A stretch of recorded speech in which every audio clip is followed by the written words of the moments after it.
Welcome live to Bet or Believe It. Brigham Avery for Sam Batesh and Gino Bisconti, the three Bs on YouTube. This is episode 2, where we break down sports and the gambling elements that go with it and all the fun along the way. I'm Brigham Avery, as I said, host of Hollywood and Ivy on March. Tell him again. Tell him again who you are. That's my good buddy Gino Bisconti, the Roger Rabbit Italian version, the star of the Anthony Cumia Network. He opens for Jim Florentine. He's a star of everything. I stay with him in New York, my dear friend. We know each other through Sam Tripoli, who opened for Joe Rogan. If that's not enough separation of power, I don't know what degree more we need. Gino Bisconti, and to the left, Sam Batesh, the pride of Beverly Hills by way of Philadelphia, the Fighting City. Sam, former producer of Colin Cowherd, family man, great-looking guy. Produced what other shows you've done, but just great to have you guys here on Better Believe It. And gentlemen, it's All-Star Day. Yesterday was Home Run Derby, and holy cow, what I tell you, Junior Camarillo and Cal Riley ended up winning it, but it was pretty spectacular. 18 versus 15. So in my opinion, not exactly Mark McGuire versus Ken Griffey in 2000, but Gino, there could always be some action on this. Was it a surprise? And here's one surprise. I just wonder, as I was looking at the opening, guys, no home run went over 500 feet. I wonder if that's a big betting element, if that's a thing, is how far they travel as far as who wins it. So, thoughts on the Home Run Derby, Bisconti, and the winner, the loser, and everything in between on Better Believe It. First of all, O'Neill Cruz hit 513 feet, which was the longest one ever, not in Colorado. And the thing about in between was there was no in between because the camera sucked. I mean, the way they were showing it, it was like they could have just, I think it was like, I'm going to put on my tinfoil hat. I didn't think anyone hit home runs. I think it was all CGI and some guy was just throwing the ball into the fence because they didn't, like, you want to watch the balls travel. Let that one go, Sam. I didn't mean to bring up your prom, but you want to watch the balls travel. You do. Yeah.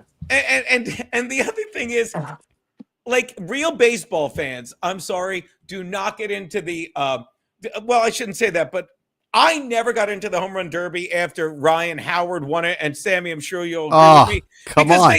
They're done for the year. They're done for the year when they win the Home Run Derby, and I will give MLB credit because they changed the way they do it now, and it doesn't go on forever. But it's not that exciting a thing. Now, was I surprised Cal Raleigh won? Yeah, because he was the favorite, and the favorite never wins. Did anyone have the over/under on Jazz Chisholm at 2.5? Wow, he hit the over. God damn it. Well, let me say this. I've really got to step into one thing here, all right? What I cannot stand, Gino, is people that are complaining about the Home Run Derby. It's the home... Gino.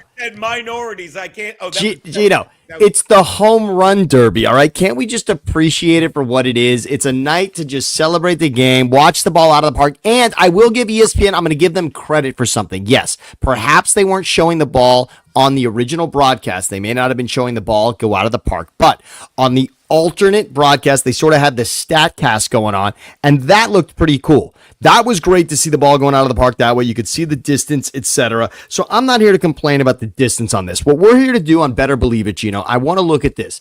Heading into this thing, looking at the favorites and looking at where the money was this just one of those obvious ones where you had to take the guy that was leading the league to that point at the All-Star break? And by the way, we can debate what at the All-Star break means because, frankly, when it comes to historical data, they're talking about what guys do before and after the All-Star break, which is that I will say is worth complaining about because sometimes years ago you're talking about actually halfway through the season, but now you're talking about the fact that they're playing 90 games. They're playing more than half of the games before the All-Star break. So all that's out the window. But what we can say about this list definitively is Cal Raleigh was leading in home runs when it comes to who was in this derby. He obviously had the most home runs heading into this thing. Was that an obvious bet? Is this the guy you got to go with? And on top of that, I want to say, think about how close it was. He almost got knocked out in the first round. Yeah. He was almost out right there. And that's another thing where you could tell it's just all about the gambling because the tiebreaker was stupid. It's whoever had the longer home run. And it was not even an inch further. That's twice I brought up your prom, Sam.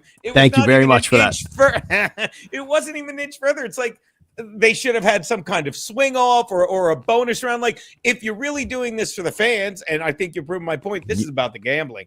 If you're really doing this for the fans, one, you're doing it. You're like, all right, let's bring them back out like the old school days. And it's like, they're joking around with each other. They're like, nah, we just got we just got to keep showing stuff on. And I'm sorry, I'm gonna get away from the gambling again. Oh, he hit it the hardest. He hit it the furthest. They're making it. They're so marketing to young millennials and stuff that it gets in the way of the game. Like, you used to have Berman sitting there saying back to the point of annoyance, but you got to see every ball. And I did see that kid rob the kid of the home run. So that was awesome. By the way, so the moment of the entire thing, let's not blow past that, Gino. By far the coolest part of the entire evening was, because all the time you're looking at the kids that are shagging the balls during a home run derby, and you're thinking, all right, what are they really there for? I get it. If I was a kid, that's the seat I would want. I'd want to be on the field with my glove doing that. The fact that we had a home run that was robbed was unbelievable. And it played a little bit of a factor there. I mean, that was in the final, I believe, that happened. I loved that. In regards to measuring length on the longest home run of the night, that was a tough tiebreak. But for everyone that complains about how long this thing goes on, the broadcast itself, I thought that was fine at that point to say, you know what, we're not gonna have this. It wasn't determining the final; it was determining on who made it to the second round. I think it's okay at that point to say, you know what, we're gonna take all the home runs that happened, and we're gonna say, all right, you had the longest home run by this much. The fact that it came down to an inch, I think it's kind of cool. The only problem is it's not like they went back and really were showing each of those balls. That would have been cool to really say, all right, which one of these truly was the furthest. That might have been a little more interesting. But I like the format. I liked seeing that they had 40 pitches. I like that. I like that you get a bonus based on how far the ball goes.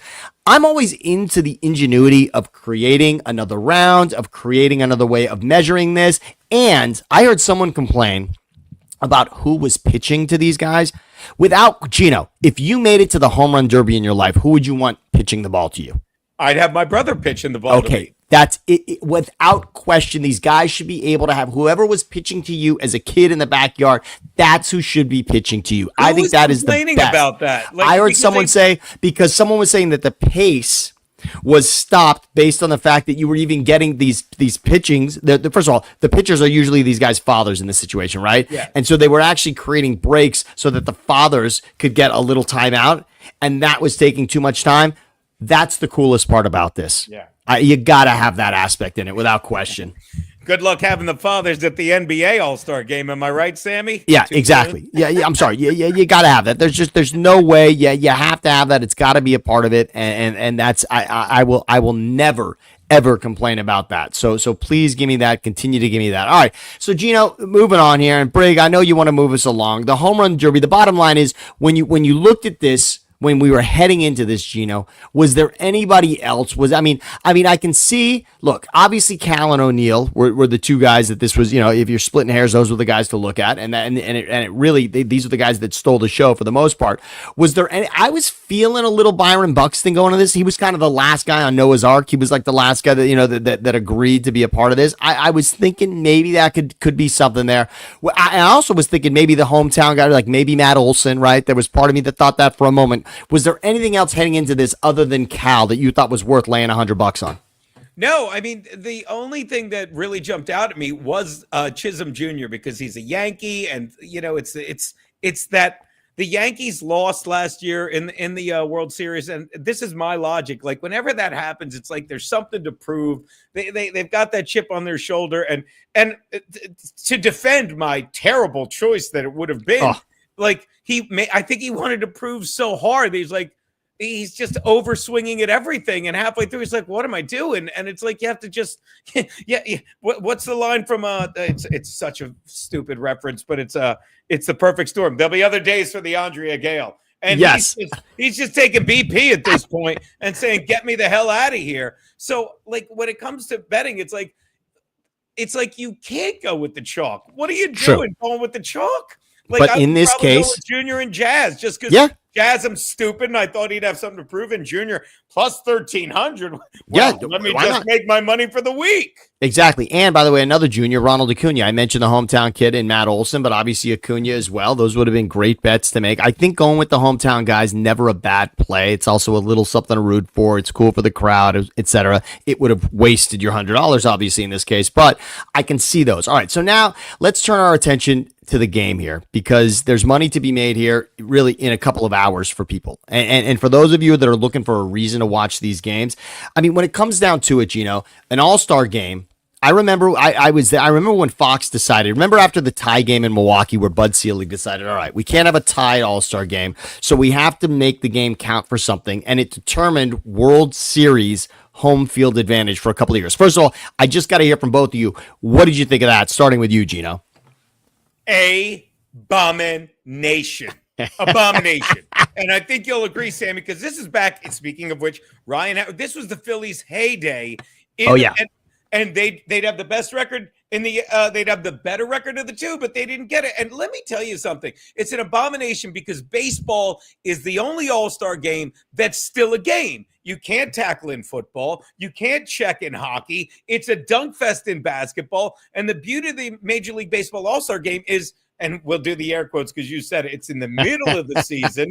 You know, and it really is a showcase where it's like, all right, we'll just take a break from a long season. And never was that more apparent. This might be before a lot of people's times when Steinbrenner died right around the All-Star game. That's one of those moments where, you know, they honored him. It was a beautiful thing. The guy basically saved the MLB when he bought the Yankees. And that's the beauty of like the All-Star game. It shouldn't matter. It's the last genuine exhibition. And when he's like, well, we have to make it matter, he kowtowed to every stupid millennial, every passing fan. You know, I'll be the first to admit, like, I didn't think I'd like the pitch clock. I do. You know, it sucks at the live game because you have 8 minutes to get a beer and daddy's a bit of an alcoholic. But aside from that, I was wrong about that, but it was an abomination. It was a crime. So for that, and by the way, I didn't mind in the moment. I thought, you know what, putting a little juice on this game, and we'll all admit that the All-Star game in Major League Baseball is better than it is. Obviously, we know the Pro Bowl at this point has turned into a flag football game. NHL, I still think that, I mean, obviously the battle of the nations was awesome this year in the NHL. Sure. So the NHL's done some cool things as well. Basketball, the game is terrible, but the Saturday night All-Star festivities are awesome. The skills competition is still great. Dunk contest, give it to me all the time. The 3-point, the shooting contest, I'll take all of that. So I still love everything that the NBA does. But MLB, we saw the sanctity of the game itself was still cool. Players took pride in American League versus National League, and there was still something to it. But my point in all of this is, if you're looking for a reason to watch this game now that it doesn't determine World Series home field advantage, throw just $10 on something for this game and watch how excited you'll be to watch tonight. Because we all know, Gino, you got these players are going to be, maybe you'll get 2 at-bats out of somebody. You know that a pitcher's going to go 1 inning here.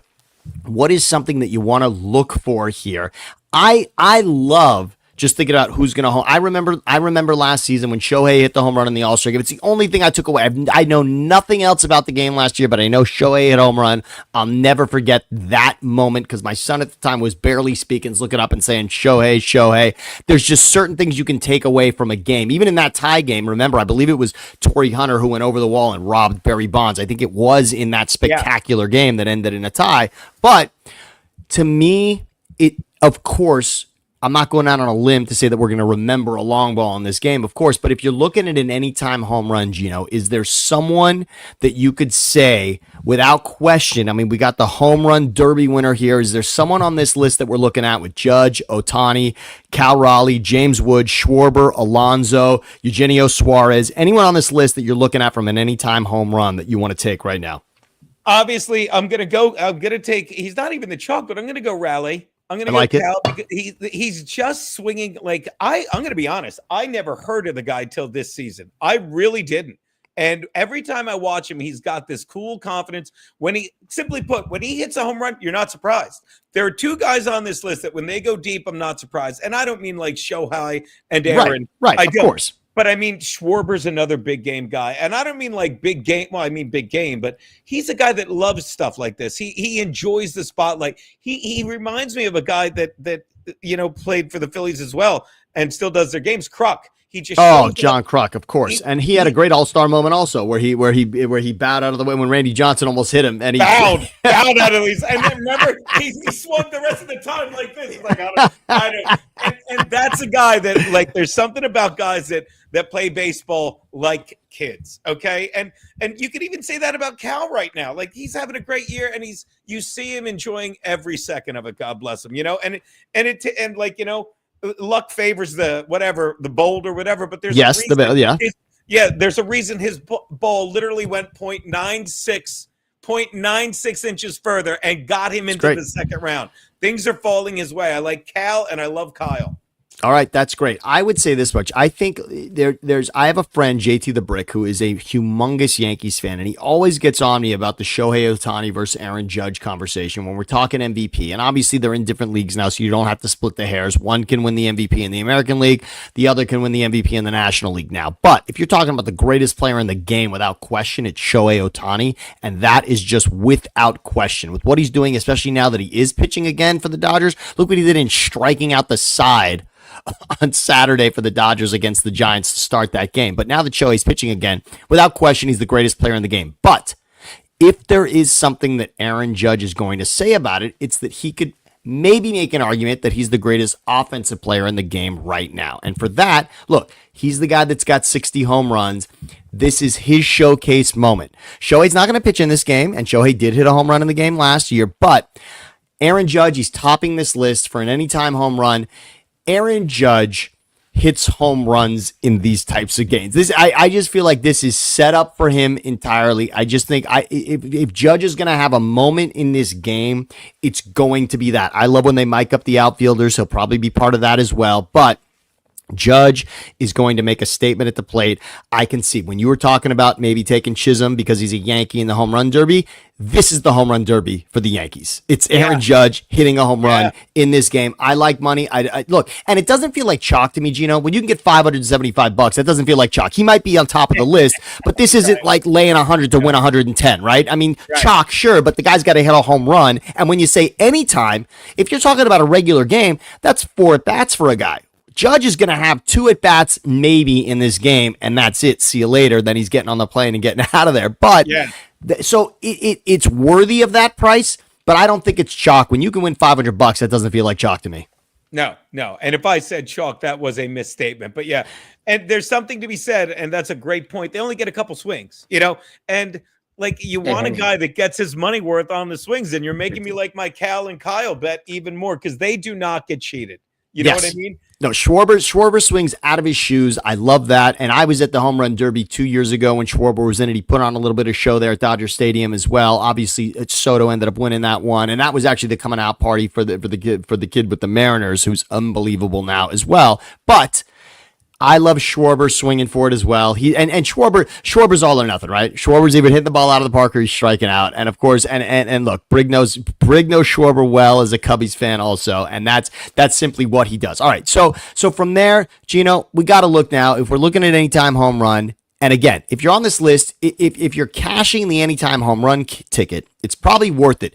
If you're going to throw down $100 on the anytime home run, you might want to double that ticket up because if a guy hits a home run, he's going to be nearly in line for the All-Star Game MVP. Sometimes you'll have a pitching performance. If a guy comes out and mows everyone down in his inning, you could say, but a guy who starts the game and strikes out 3 batters early in the game, it's not going to matter. So at that point, you'd have to find somebody who's going to pitch later in the game because it helps if you're on the stat sheet, right? A guy who gets credited with the win maybe could be, from a pitching standpoint. So for me, you hit a home run, you're on the leaderboard for MVP. Those things go almost hand in hand unless you got a really close game and you're driving in a winning run. But when you look at this for All-Star Game MVP for this game in Atlanta, Gino, is there anyone that jumps out on the page for you? We're looking again at Shohei, Judge, Cal. We got Briggs guy, Pete Crow Armstrong. I was gonna say, and pardon me, gentlemen, God. Getting a phone call to interrupt this thing, and now my mic. It is so great to be back, you guys, and thank you for indulging me again. Yes. For God's sakes, I was going to say, Visconti, it has to be Kyle Schwarber hitting a home run in this because we cannot forget how the Phillies and the Braves have tormented each other in the postseason past, back and forth in many years. I would think Schwarber would want to get off in Atlanta, and that's his kind of moment. And I will tell you this too. Just looking back, I have to mention this as all-star memories.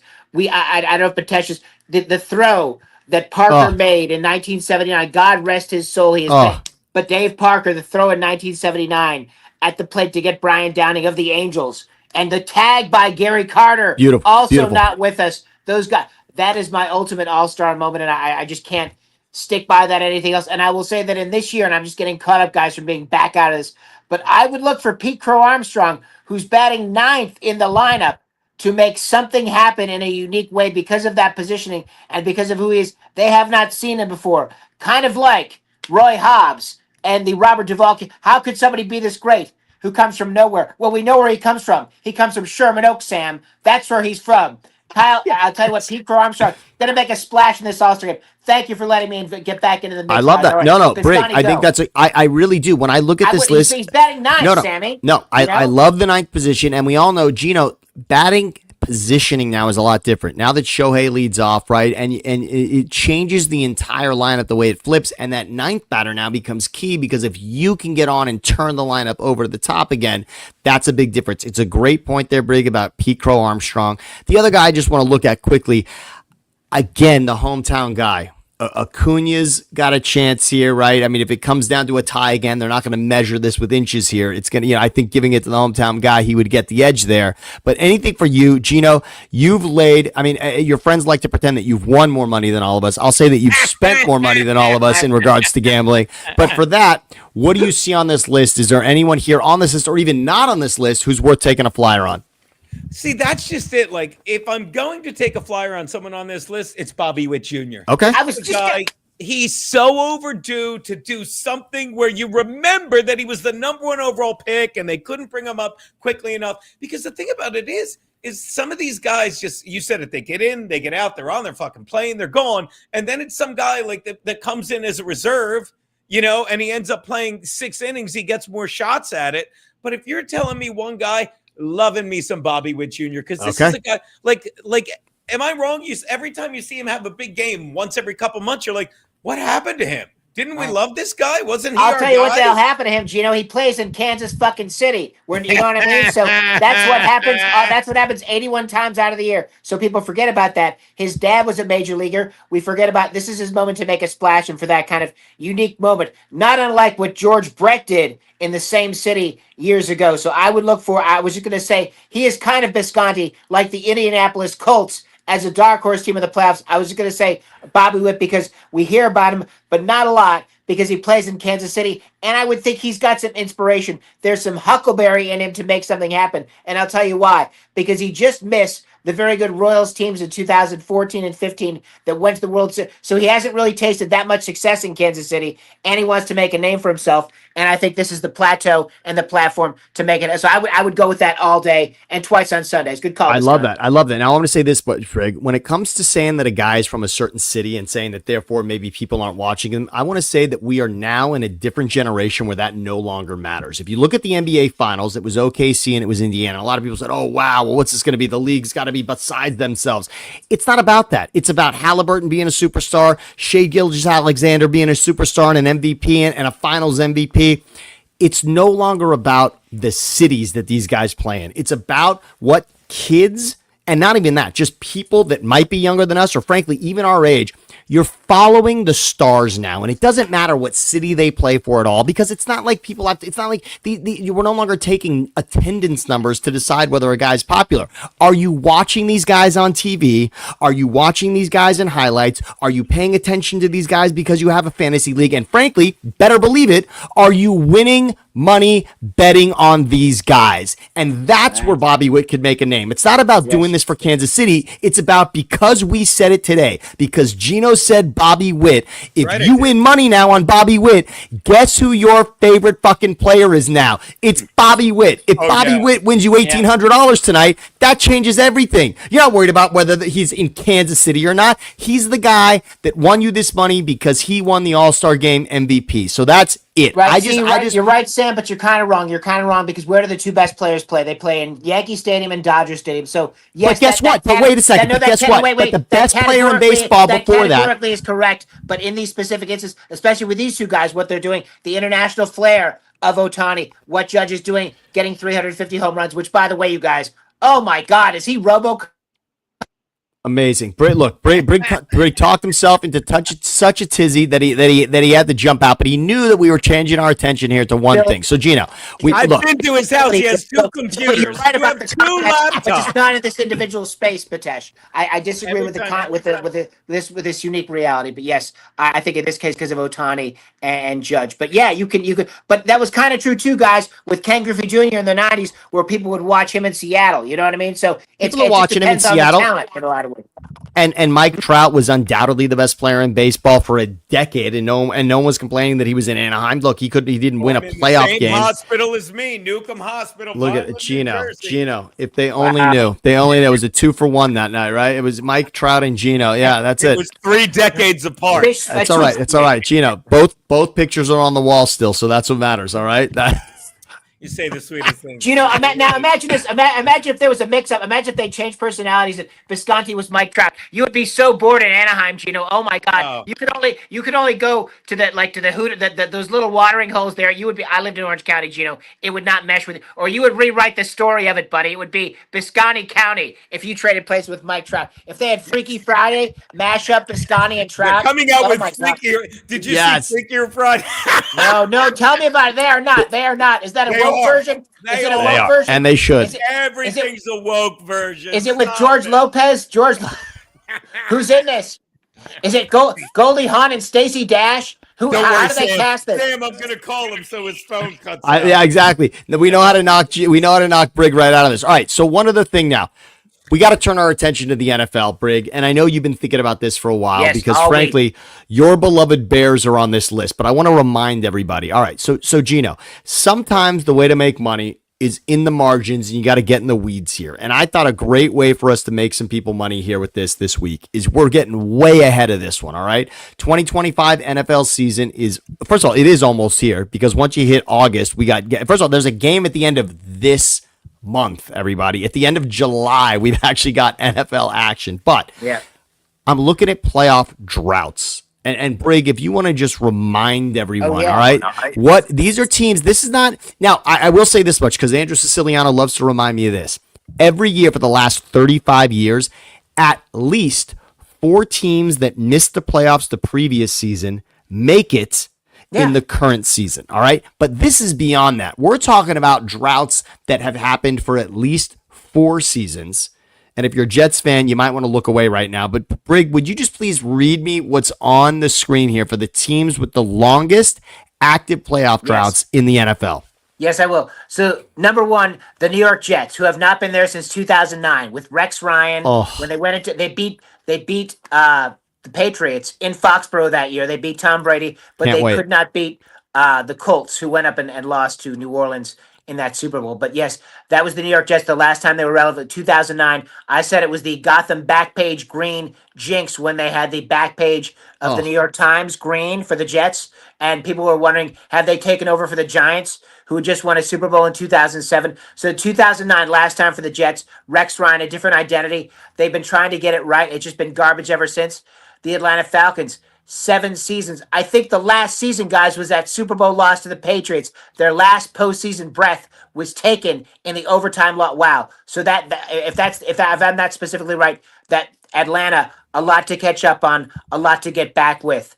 The Carolina Panthers, again, a Super Bowl team in 2015, Cam Newton looking great, then going down to the defense of the Peyton Manning-led Broncos that year. But specifically, it's been a long time for them. I think they got it right with Harper. The Chicago Bears, the last time they were in the playoffs, 2020. Following the COVID season, they played New Orleans. That was Mitch Trubisky. That game, that was the first Nickelodeon slime playoff game, by the way. And I'm so glad you're there to tell us these things. So yes, the You know why? Do you know why I remember that? You know, I remember that, by the way. So the Bears obviously lost that game. The Saints went on to. Obviously, I like to use the word obviously. Well, here's why. Reality. The Saints that season had beaten Brady. Brady lost 2 games to the Saints in that regular season, and then the Saints hosted the Bucs in that playoff game, and Brady found a way, obviously, to win that because he won that Super Bowl. But the they gave a most valuable player. Nickelodeon did. It was the MVP. It was the Nickelodeon valuable player, and they gave it to Trubisky because they let the fans vote on it, which I thought was just hysterical.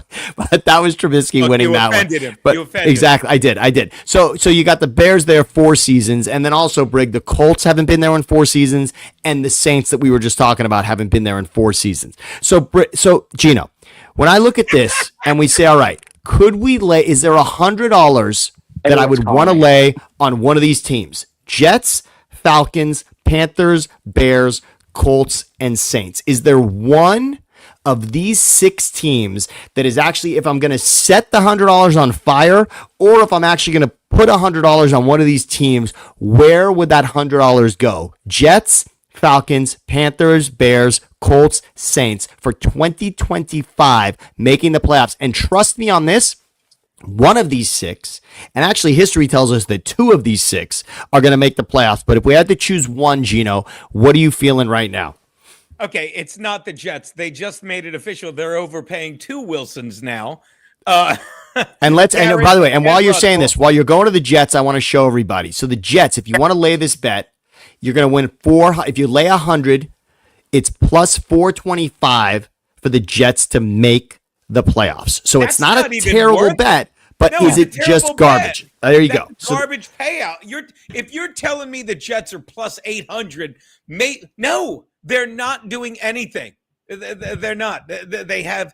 I don't know who their quarterback is. You talked about it. Like Justin Fields. Justin Fields. Yes. Yes. No, their quarterback room would be great if he was the number 2 and he was playing for number 1. They just paid Sauce Gardner all this money. They're the only team that pays all this money to have a guy not in the plays. Like, you shut down that side of the field, but they're a disaster. They are a disaster. Yes. So the Jets, forget it. It's a front office. You can't bet on it because the front office, Gino, is what you're saying essentially. It doesn't matter what they put on the field. The front office, the coaching staff is going to destroy that product on the way to success. Correct? Like, so it's really the front office of the Jets. Would you comment and that be a footnote to that comment, Gino? Sure, I'll footnote that comment if it makes you feel better. But they stink. They're a poorly run team, and I mean, whatchamacallit, the Aaron Rodgers. Like, I used to say, if you trade up for a player like a running back or a quarterback and it doesn't pan out, that sets you back, okay, if he's a bust. But what they did with the Aaron Rodgers 2-year experiment was just as bad. He brought in players, and he didn't play the entire first year. The second year, there were all these residual disasters. It's a mess. And who was the offense? He brought in Buddy Hackett. No, what's his name? No, he did. No, he did. He brought it. Look, Hackett, who was his guy. Hackett was an incredible offensive coordinator with the Packers. Then, if you'll notice, Hackett had a real problem in Denver as the head coach, Nathaniel Hackett. That did not work out well there. And then I have to interrupt you. You know how I knew Hackett was a terrible head coach? I'll never forget. I'm with my wife. I'm watching a Monday night game. Brandon Staley is going out of his way to lose the fucking game, and I'm screaming in overtime, and the Chargers go 3 and out because 3 terrible play calls with the offensive unorthodox genius. They punt the ball, and the guy should have fair caught it. He misses it, and I look at my wife. I'm like, this Hackett guy just undercoached. And remember, this is 2 weeks after, instead of having Russell Wilson, who they paid all that money for, that they tried a 68-yard field goal on a wet field against the wind. I'm like, this guy's a worse coach than Brandon Staley. He's got to get fired. Anyway, back to you, Sam. All right, he's Rodgers' friend. He's Rodgers' friend first and foremost. So it's pathetic. So if it's not going to be the Jets, which it very well is not going to be, Gino, is there one here? I have one that I love. Now I have one that I love. I don't think it's the most realistic, but I don't know why I have a weird feeling about it. But Gino, is there one for you? Before I go with my ridiculous pick here, I want to hear from you if there's one here you love. Okay, the Falcons are overvalued. Everyone's big on Penix because of his last 3 games against 2 teams that didn't even care. They couldn't even beat the friggin' the Panthers, who are also out. I've told you my thoughts. Speaking of Brandon Staley, the new defensive coordinator of the Saints, and Kellen Moore as a head coach. Remember Mike Martz, Los Angeles people? Oh, he's such an unorthodox head coach. No, he's a terrible head coach. He was a great offensive coordinator. Yes. I'm telling you, it's going to be the Colts. And you ready for this? Yes. And it might not even be, because I've been reading some stuff the past week and I'm drinking this Kool-Aid. It might not even be with Richardson. I'm going to say it. It might be with Daniel Jones. Have you been hearing that? I would not be surprised.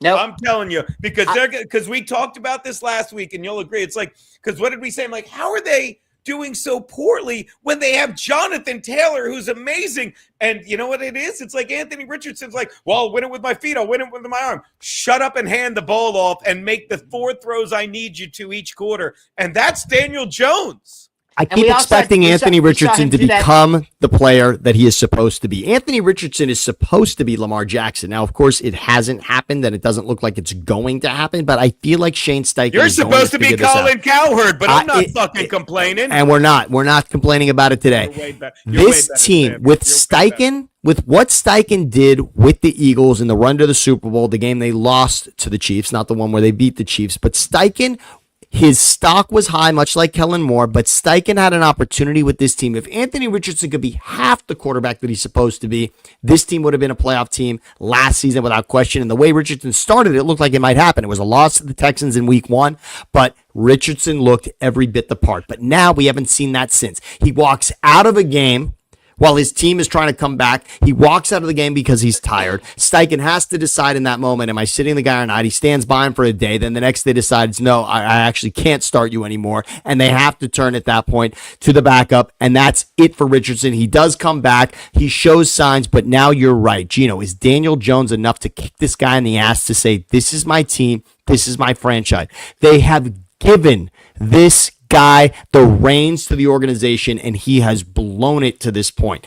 Is this guy smart enough and equipped enough to be an NFL quarterback or not? This is the season to find it out. And if Daniel Jones beats him out, I actually think they do not make the playoffs. But if Richardson figures it out, this team can win this division. This is the bet to make. I'm so with you, Gino. To me, it's the Colts on this list and only the Colts.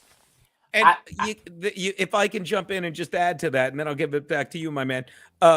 You look at certain quarterbacks, and I want to compare Daniel Jones to another reason I don't think Atlanta is going to make it. I like Penix. I loved him on Indiana before he went, to yes. But this is a kid that played the last 3 games, and it's easy to play games with nothing to lose, okay? And Daniel Jones, he reminds me of Baker Mayfield. I like, as gamblers, wow, we like being wrong. And I said Baker Mayfield was terrible in Cleveland. It was a layup. He was like a quarterback that was going to be under a microscope, and he wasn't mature enough. And I don't think there's a single one of us and I said he was going to stink in Carolina, but I don't think there was a single one of us week 17 or week 18, game 17 for the Rams. He's got a phone book on his arm, and he brings it back.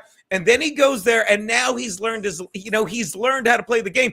Daniel Jones, was overdrafted, was under a microscope, a bad team, a coach that I'm sorry, Dable got figured out. He got figured out, and now he's got a new start. And if he gets under that center, we ain't going to see Anthony Richardson because he's a smart quarterback. So I like it. So, Gino, essentially what you're saying is Daniel Jones could be this year's Sam Darnold. I mean, it's right. Another guy I was wrong about. My God, okay. Go on. But look, another guy from New York, under the microscope in New York with the Jets, right? Did not live up to those expectations. Obviously, there's two quarterbacks from that draft, and Josh Allen and Lamar Jackson, and we're talking about a lot more than Darnold up until this last season with what he did for Minnesota. But I like that comparison. Daniel Jones could very much have a Sam Darnold type resurgence because the coaching staff in Indianapolis is not getting the proper credit. They've been saddled with a quarterback who either doesn't get it or doesn't want to get it in Anthony Richardson. Now they've got a chance to say, all right, at least this guy is going to understand what we want to do, play in and play out, and maybe they will figure it out with Daniel Jones. All right, I want to give a little time here to Brig on this. Now, Brig, your Bears are on this list. Your Bears are on this list. if you want to, could your Bears be a playoff team this year? And to do that, I mean, anytime you're talking about a team making the playoffs or not, you better look at their schedule and chalk up 10 wins. Don't tell me that you love a team to go to the playoffs because you can scratch out 9 wins for them, because that means that they're likely on the outside looking in and they're not going to make it. If you can truly see 10 wins on a schedule of 17 games, then you're talking about a playoff team. And at that point, you can say, all right, I'm confident it's worth $100. For you, Brig, are these Bears with this schedule a playoff team? Are there 10 wins to be had for the Bears? I will say this first and foremost. I wanted to mention this about Daniel Jones. I think Daniel Jones is a great fit because of what I saw him do in New England with the Patriots, and that few years ago, how he was able to lead them. And I think that could be very similar. The situation in Indianapolis is the point of the Chicago Bears. Unfortunately, looking at their schedule, which is a last place schedule, but looks like a world champion schedule. Thank you so much, Sammy, for providing that. It is going to be an absolute buzzsaw, a trip through the jungle, whacking weeds without a goddamn sword, you know? So specifically, I don't think they get 10 wins out of this. Specific is how they start off against the Lions, the Vikings, the Washington Commanders, and going into the later. And here's the thing that's crazy about this schedule. And I heard Al Michaels break it down a long time ago, you guys, just how it worked. And he had the mathematics, the fundamental context of the description was the last place team in the NFC West will play the second place team in the NFC East. That's how that worked. But for this, it seems like this was made in a Packers, ultimate wet dream of fantasy reality schedule, because they're not going to make it out of September with the way you look at it. 10 wins? Are you kidding me? Absolutely not. And I can't believe this is a last place team schedule. And here's what's very interesting and seems so unfair. Sam, I want you to comment on this, and Gino, let me know what the betting line is. But for sure, you guys, the Bears have, if you look at the stretch point, Cincinnati, Baltimore, and Philadelphia, they go to those 3 stadiums, which is just a tall tale for anyone, a very impossible task to win even one of those 3 games for them. And the Packers have all 3 of those games at fucking Lambeau Field. So it seems so advantageous for a team that finished last place, opposed to a team, I'm talking about the Packers, comparison-wise, who were in the playoffs. So how does that work? How can that be? And Sam, the answer, because the schedule is not 10 wins. No. Which I agree with that barometer, by the way. Very much so. Exactly. So if you don't have 10 wins here for the Bears, and I want to explain something about the schedule. First of all, if you're comparing the Bears and the Packers schedule, remember this also, Brig, and remember this for everyone that's betting and everyone that's looking at the schedule. Remember that the Packers, as good as they were last season, and yes, they were a playoff team, but Gino, you certainly know this, they came in 3rd place in that division. Remember, the Packers were a playoff team, but they were not better than the Lions, and they were not better than the Vikings. And do you want to know why? The Packers were better than all but 3 teams last season. The Packers got swept by the Vikings and the Lions last season, and technically got swept by the Eagles as well, because they lost week 1 to the Eagles, and then their season ended against the Eagles. So they were not better than those 3 teams ahead of them in the NFC, and that cost them. But that means that the Packers are only playing a 3rd place schedule. It's not as if the Packers were a 1st place schedule. That's why there's not that big a difference between the Bears schedule and the Packers schedule. But I just want to ask you, Gino, before we move on, I have another great point to make about schedules before we get there. But is there any point. What was the first one? Exactly. The first one is don't pretend that the Packers are supposed to have an exceptional schedule. They're not. They have the benefit when your division sends 3 teams to the playoffs and you don't win that division, you've got the benefit the next season of being a strong team that isn't playing a 1st place schedule. That's a nice feather in your cap. That was my point there. But is there anything about the Bears that you could say, Gino, that you like for this season? Is it, you said Colts. I don't think you love Bears, but is there anything with the Bears that you think is worth spending money on? No, and I'll tell you why. And it gets back to the Packers. There are certain teams that really capitalize on, players. Like sometimes a player, like your star player, gets hurt, and you're a great team with a great core and all this stuff, and your star player gets hurt, and you have a terrible 4-win season, so you get a great draft pick, and then you get that player back, and it's the best thing that ever happened to you. Week 1. The Eagles were playing the Packers in Brazil, and Jordan Love went down at the end of that game. He played. There's a reason they played.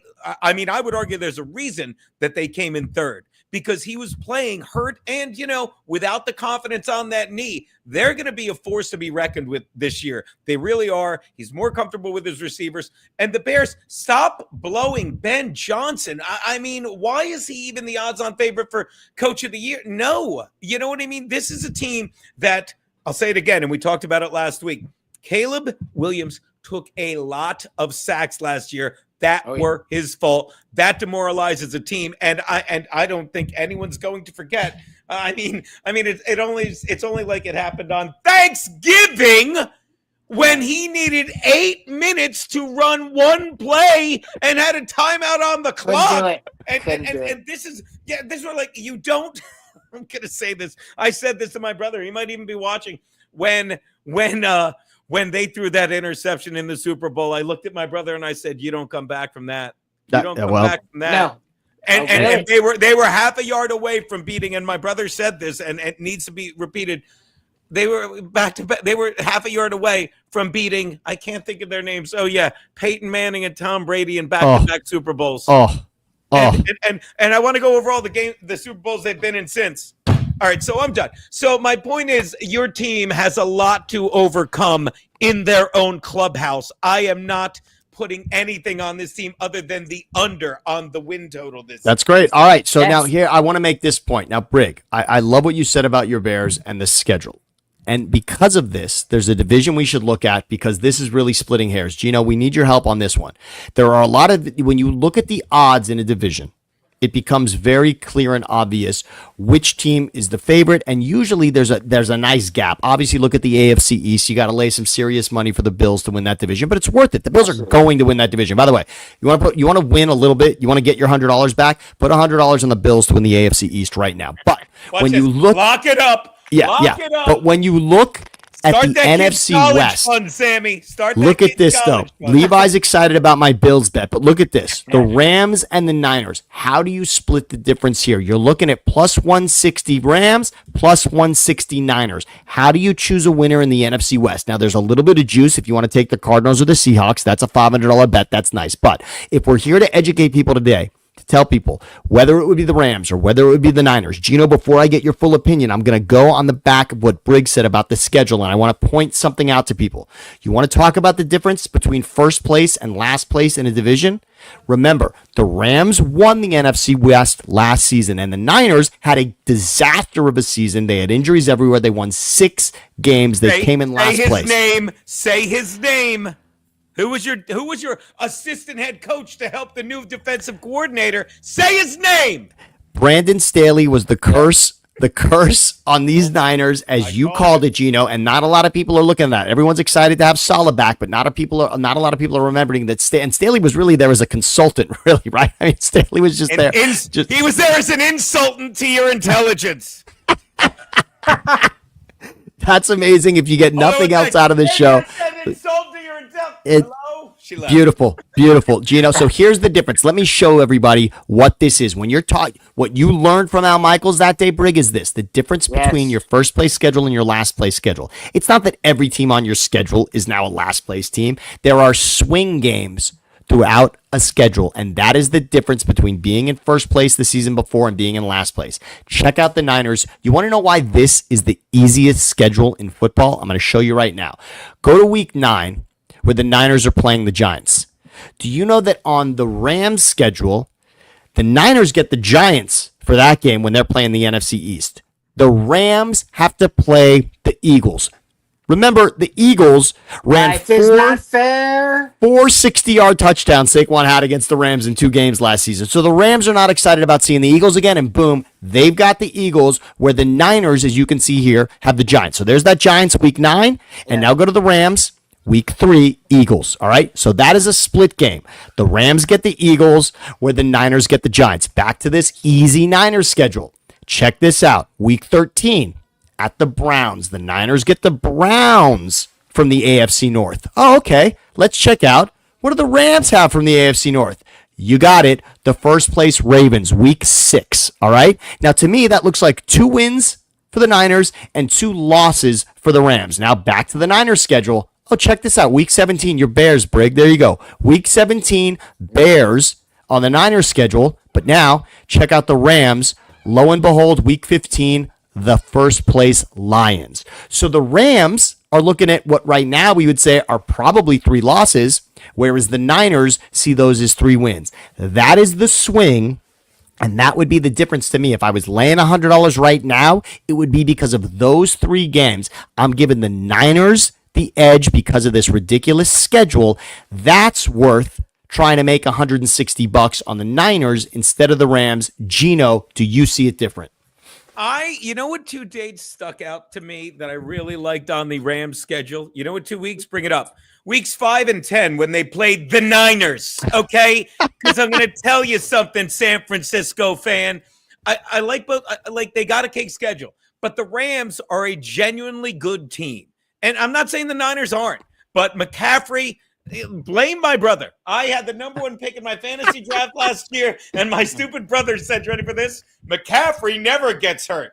Not only did he get hurt, I believe he was the only man ever to be listed on the injury report with the word "tada." Like 5 minutes before opening kickoff, tada. So he's brittle. They lose Deebo Samuel, who, by the way, if you don't think fantasy football is 30% luck, 30% skill, 30% getting breaks, the last time I won my fantasy league was 2 or 3 years ago when somebody plucked the receiver I wanted, and I literally said these words, I guess I'll take Deebo Samuel, and he had his career year. That guy is a game changer. Unreal. He's unreal. He's a game changer. And my brother's I said he never gets hurt when he's with a winning. Go fuck yourself, Pete. So my point is, I believe this is going to be close, and I think they finish 1-2. But the smart money, I'm going to pretend I'm an intelligent gambler. Smart money is on the smart team, and the smart team is the Rams. I love their defense was sick at the end of last season. Yes. Sick, and it's just going to get stronger. I just want to remind you, to back that point up, Gino, I just want to remind everybody. The Rams in the playoffs sacked Darnold 9 times. They also got Super Bowl champion, Super Bowl MVP Jalen Hurts 6 times. That was a team that was coming on strong at the end of the season. That defense is for real. And the only thing I don't love about the Rams this season is that the Rams were ready to change things up at quarterback. Think about all the headlines coming out of LA. Stafford got to meet with other teams. They said, go test the market. And remember that on draft night 1, that Thursday, Jackson Dart was the name on the board in the Rams facility. They wanted Jackson Dart, and when the Giants came in and stole Dart, remember the Giants came in with 2 first-round draft picks because they traded back into the first round. They took Dart ahead of the Rams, and the Rams then traded out of the first round to stockpile, which they love to do, but the Rams wanted Dart. And why is that? Because somewhere in that building, somebody thinks that Stafford may not be the guy, and I just want to remind everybody that Stafford's a Super Bowl champion. Stafford will forever be beloved in LA for what he did, but they were ready to at least take a look at the next guy. They didn't get Dart, so now it's another season of this, and nobody's going to want to see Jimmy Garoppolo there, but the Rams are good, like you said, Gino. I'm laying 100 on the Niners. I think that schedule is going to help them, and that's it. Can I ask you a question? Who do you think plays harder? Who do you think plays harder? A quarterback and don't get me wrong, love Mr. Irrelevant, right? Purdy is. Oh, come on. Yeah. A quarterback like your guy who's like he's a game manager and he just got a shit ton of money. Is he going to play harder? Or a guy who took your team to the Super Bowl after another team in Detroit gave up on him? You think he doesn't have something to prove? You are. I can't put enough. I'm putting money for Levi's college fund down on the Rams when Daddy fails him because you are making me love. And by the way, they replace who is it? Cooper Kupp with Devontae Adams. Yes, it's huge. And by the way, Tua Nakua just a possession receiver, just letting Devontae go downfield. You're wasting your kid's future, Sammy, on that Purdy guy. I love it. I love it. Gino. The Rams coach that's a huge advantage with McVay. They have him, and I feel as though any relationship you would have with a quarterback is inherently valuable in what he does and who he is. And it's amazing, guys, just to the point of the NFL. It almost seems as though, from a betting perspective, from a schedule, from a parity perspective, they have that scheduling. It just translates into all the parity that is the NFL. So it's not a big deal, and the schedule just makes it that way. So as Andrew Siciliano says, 4 new teams every year. That's the parity. That's the element of it, and you see it in the schedule every year. So thank you so much. It is all right now, Gino. Gino, you said something earlier about Coach of the Year, and I want to, before we go, I want to be able to say that now, Better Believe It is here to hopefully make you money, but also we like pointing out, as we did with the hot dog eating contest, we like to point out that sometimes Vegas is sometimes smarter than you think, and trust me, they're smarter than us and they know what they're doing, but. When you look at Coach of the Year for 2025 in the NFL, Gino, this is a wild list, but I know I know you've got someone you want to lay money on, and I want to look at that. I mean, of all the things, look, there's producing in life, and then there's really assisting somebody with the broadcast. If you want to help somebody with the broadcast, that's a saint. My wife is a saint. Like watch this, Mom, Meatloaf, the fuck. Thank you, baby. And boom, and the cup is filled, Gino, and the cup and filleth your cup with that.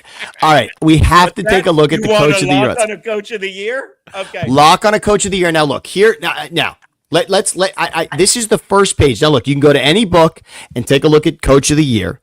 And there's a couple of names you're not going to see on the first page. Now, every coach is listed. I will give credit for the books right now. You can bet on any coach to win Coach of the Year. But usually Vegas is smart enough that the first 7 or 8 names, that's where it's going to land. And the first 7 or 8 names here, they don't include a couple of names, that I know you want to shout from the rooftops. But this is not a list How of is Andy Brian Reid. Dable not on the top of the list? He should get Coach of the Year for making it to opening day this year. That's amazing. That's more amazing than anyone we're looking at right here on this list will do this year. Opening day, he's on the sideline going, huh? That's amazing. So, Coach of the Year, top of the list is Briggs guy Ben Johnson. Then you got Mike Vrabel, Jim Harbaugh, Liam Cohen in Jacksonville, Aaron Glenn, Dave Canales with the Panthers, Pete Carroll, sneaky pick here with the Silver and Black, the Raiders, and Sean Payton with the Broncos, who got the Broncos to the playoffs last year. Now, I want to just scroll through this real quick so we can see that everybody's on the list, but you'll be amazed at where some of the names fall. So after Payton, you're looking at Kellen Moore, wow, Dan Campbell, Mike McDonald, Sean McVay, Raheem Morris, Matt LaFleur, who, by the way, Matt LaFleur does an incredible job with Green Bay, Brian Schottenheimer, Kevin O'Connell, Mike Tomlin, who never has a losing season, as we like to remind you. Then you got Zach Taylor with the Bengals, D'Amico Ryans, Texans, Jonathan Gannon, Cardinals, your guy Brian Dable with the Giants, Mike McDaniel. Everybody is so down on Mike McDaniel and the Dolphins. Shane Steichen, as we mentioned earlier, with the Colts, Todd Bowles, John Harbaugh with the Ravens. How is he at plus 4,000? And then you finish this. I mean, it's hilarious that this list finishes with Andy Reid, Nick Sirianni, Sean McDermott. By the way, 3 guys that are favored to win their division. Andy Reid, Nick Sirianni, and Sean McDermott are bringing up the rear on this list, followed truly at the end. Same odds. Andy Reid, Nick Sirianni, and Sean McDermott have the same odds as Brian Callahan. How is that possible? And sneak Kevin Stefanski in there as well. I'm stunned at this list. Watch this. What would Andy Reid have to do to get Coach of the Year? Because watch this, win the Super Bowl? No. Well, he would need to do kick. 17-0. 17-0. I will say, Gino, 17-0, he would win it. 17-0, he would win. Remember when your boy Nick Wright got a tattoo saying they're going to go 17-0? I do. And if you what game did they lose? The opener. That was hysterical against the Lions. That was hysterical. That was hysterical. Thursday night opener. It ended right there. But is there a name on this list? It starts with Ben Johnson, and essentially it ends with Andy Reid. I mean, think about that. If you're looking at the numbers, it starts with Ben Johnson and it ends with Andy Reid. I mean, 5+5. Andy. So let me just say this before you give a real pick here, Gino. Can I just tell everyone? Put $50 on Andy Reid to win Coach of the Year, please. Is he the best? First of all, let me just ask from a common sense standpoint. Yeah. Anyone in the comments, please. Is there a better coach in football than Andy Reid? If your team lost their coach tomorrow, is there a coach you would want them to replace him with other than Andy Reid? There is no answer other than that. John Gruden. I want to see John Gruden. Actually, I want to see John Gruden back in the Monday Night Football booth. I miss that. That is. to have John Gruden as a part of my life as a viewer every week, that is what's missing in my life. That is a huge part of the segment, Sammy, and that when you break down the quarterback and have him in the field session, that was amazing. And please check out what he's doing at Barstool. John Gruden still has great content coming out, and please enjoy everything he's doing. But okay, so I'm going to say this much, and I'm going to get out of your way, Gino. I'm just telling everybody to put $50 on Andy Reid for Coach of the Year. I think that if you could win $2,500, would you not feel like an idiot if you heard me today and Andy Reid wins the AFC West again?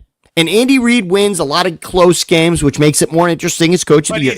But that never happens back to back. Sorry to interrupt you. And I give props to your boy, Colin Cowherd, because he said it years ago when he predicted a couple years ago. He's like the Vikings are going to win the division. I'm like, what's he talking about? It's like they were like 1-10 in one score games, and that never happens. I'm like, you're an idiot. And then they went friggin' I think 11-0. No, they did. I think Reid was nuts in one score games last year. He was, and you're right.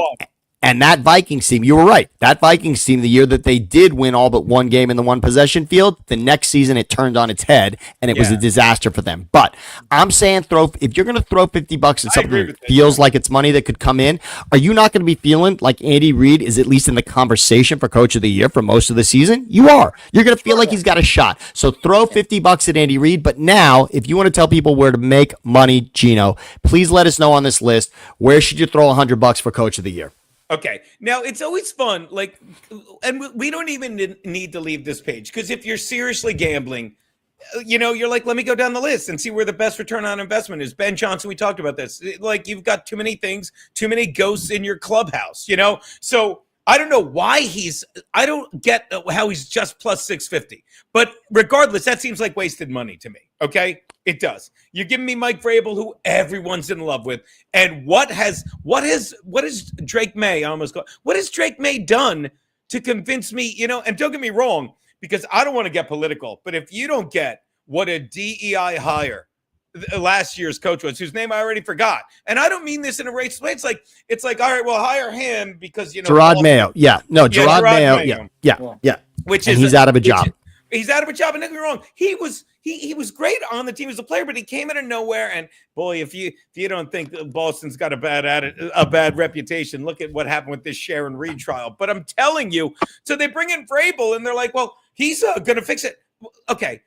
You could look at Vrabel two ways. He's the guy that, remember, Tannehill was a running back in college and he stunk in Miami. He turned Tannehill from a running back to a quarterback at Tennessee. They were in, by the way, remember this. Vrabel took Tannehill to the AFC Championship game. They lost to Mahomes in Kansas City. There's no shame in that. Beat Brady on the way there. Yes, right? yes, he did. Yes, he did. Henry. Derrick Henry, a stunning. We had many incredible seasons out of Derrick Henry, so don't get me wrong. Yeah. What Mike Vrabel's done in this league is certainly to be respected and revered. But I like what you're saying there, Gino. Keep going down the list. But the second half of that was he had Will Levis. Okay, he turned that quarterback into a fullback because all he did was he'd lose a yard every time.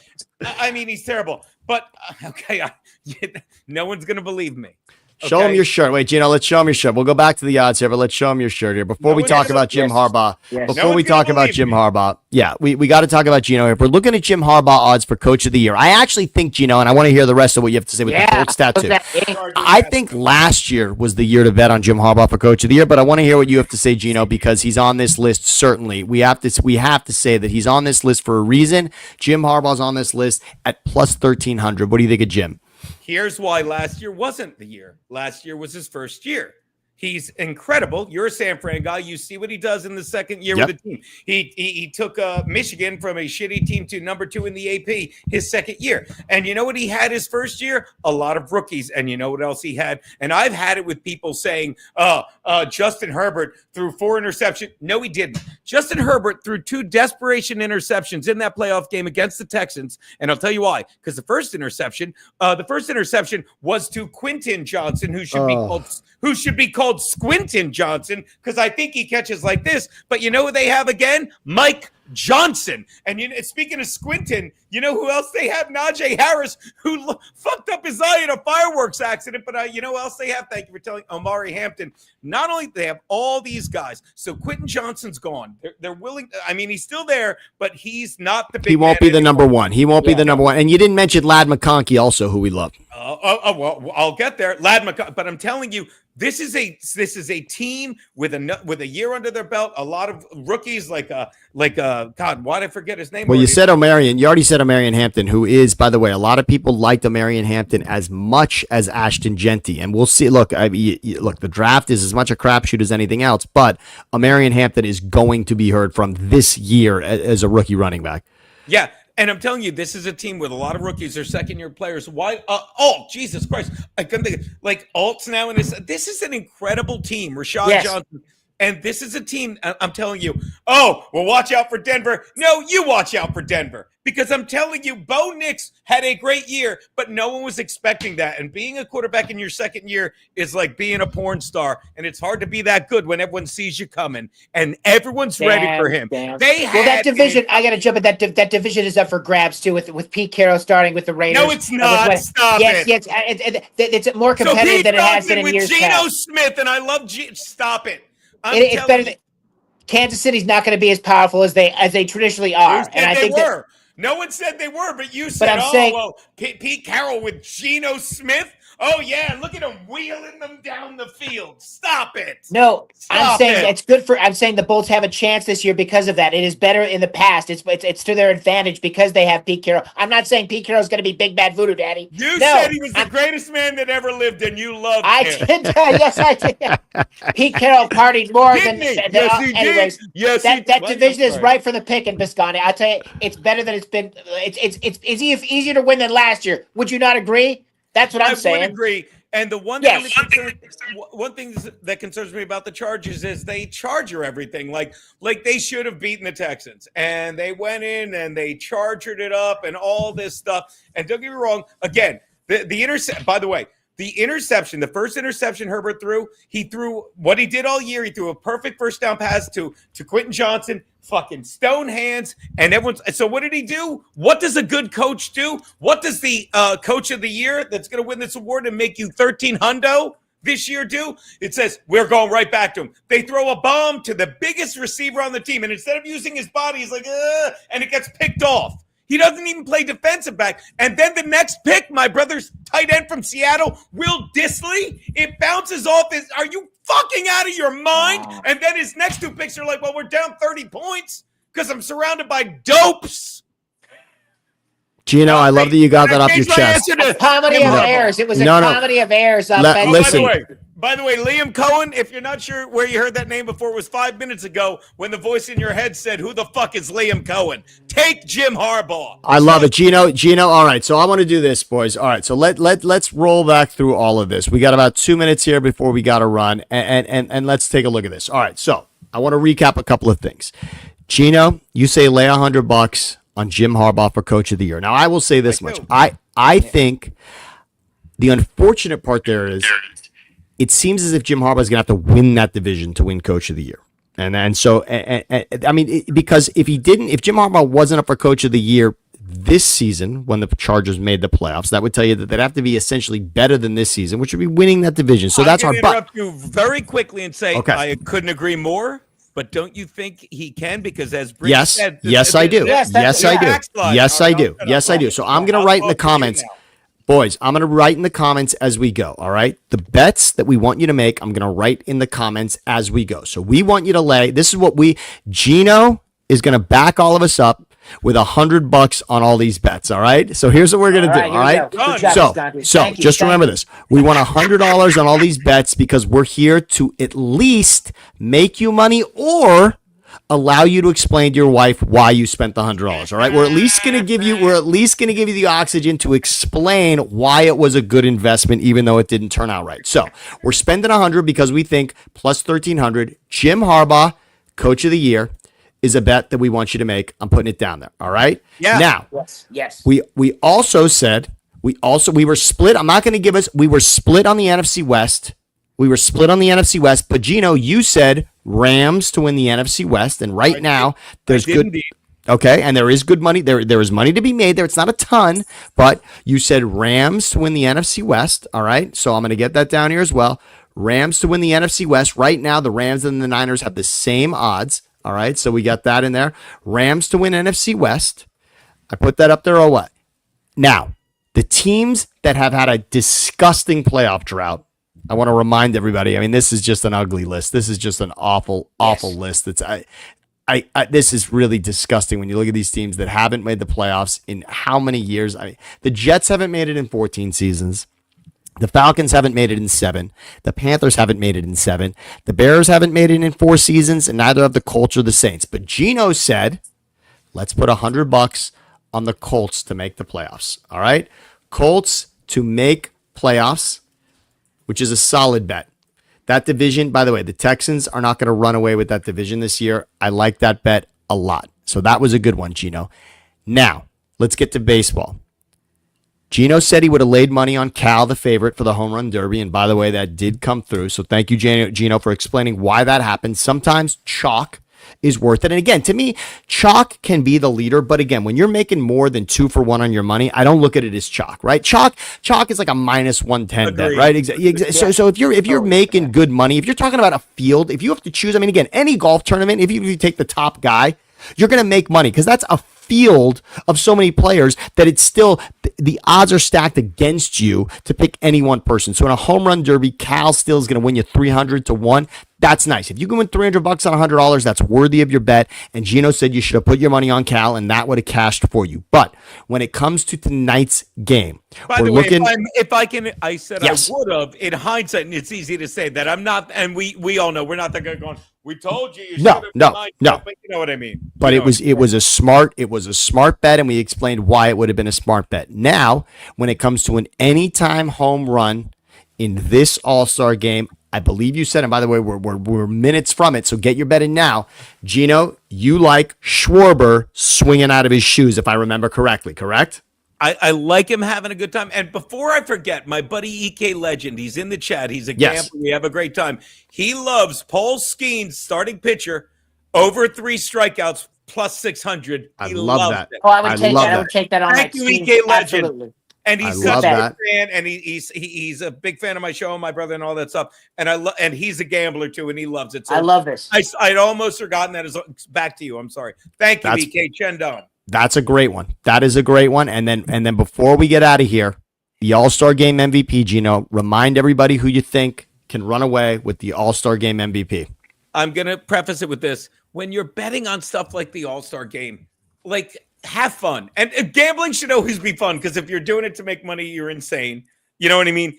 But I mean, come on. Like, it's going to be like Schwarber's a guy that has fun when he's playing. That's why we like Cal Raleigh. And I can never say Cal Raleigh. I say, and Bobby Witt Jr. Bobby Witt Jr., I just have a hunch. This is one of those that's like, oh, yeah. I think people are talking about him tomorrow. Be like, hey, he was the number 1 overall pick. He's Bobby Witt's kid. I remember when Bobby Witt played. Fucking, he's got to be such a – and, like, think about it. Like, you're a dad, Sammy. Think how Bobby Witt Sr. will be like, that's my fucking kid, motherfucker.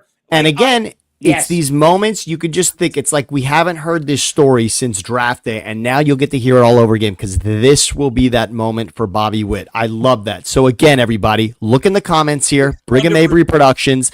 These are the bets that we would put our money on. These are the ones. We talked through it. We argued a little bit, but we finally got to a place where we could agree on this. If we were pooling our money, this is where we would put our cash. These are the bets that we are bringing you on Better Believe It. So you're listening to Gino. He's got a lot of the best information. We're here to set him straight. We're here to challenge. We're here to challenge you, Gino. We're here to challenge some of that information. But when you're able to talk us calmly off the ledge on these things, that's when again. So are we guaranteeing these bets? No. What we're guaranteeing is that you can explain to your wife or your husband why you spent the money. That's all. And your bookie, and hopefully your bookie as well. Hopefully your bookie, for God's sake. Interrupt you with another gambling story from the guy. I told it last week. The guy, when I first started gambling, he was like you. When you first get it, he's the one that like he bet all that money, and the guy throws it. He's like, "You owe me." Yes. Another time, I said, "How are you betting?" Oh, I forget what it was. I'm like, "Oh, how are you betting? How can you bet on preseason football?" And he goes like this: "How can you not?" Yes. How can you not? Let it ride. Let it ride. Let it ride. That's right. All right. Well, Brig, get us out of here. Better believe it. Yes, Get us out of here thank you until so next much. time. Listen, next week everything's going to be better. These phone calls I had coming in, my mic was down. I apologize. I was supposed to leave this. Sammy did a great job. You're going to be on a computer next week. Listen, you're goddamn right I am. Listen, for Gino Biscotti, Sam Edition, I'm bringing baby. Thank you so much. Great bets, Gino. I wanted to disagree with you, but goddamn it, you're too goddamn Rain Man on this shit. You were on it. I agree with all that shit. Bet the house on what Biscotti says. Bet the house on what Sam Vitesh wears, for God's sakes, because he's a fashion giant. And bet the house on better. Tune in next week, you guys. And thank you so much, Brigham Avery. We are out, and thanks for tuning in on Better Believe It. Woo!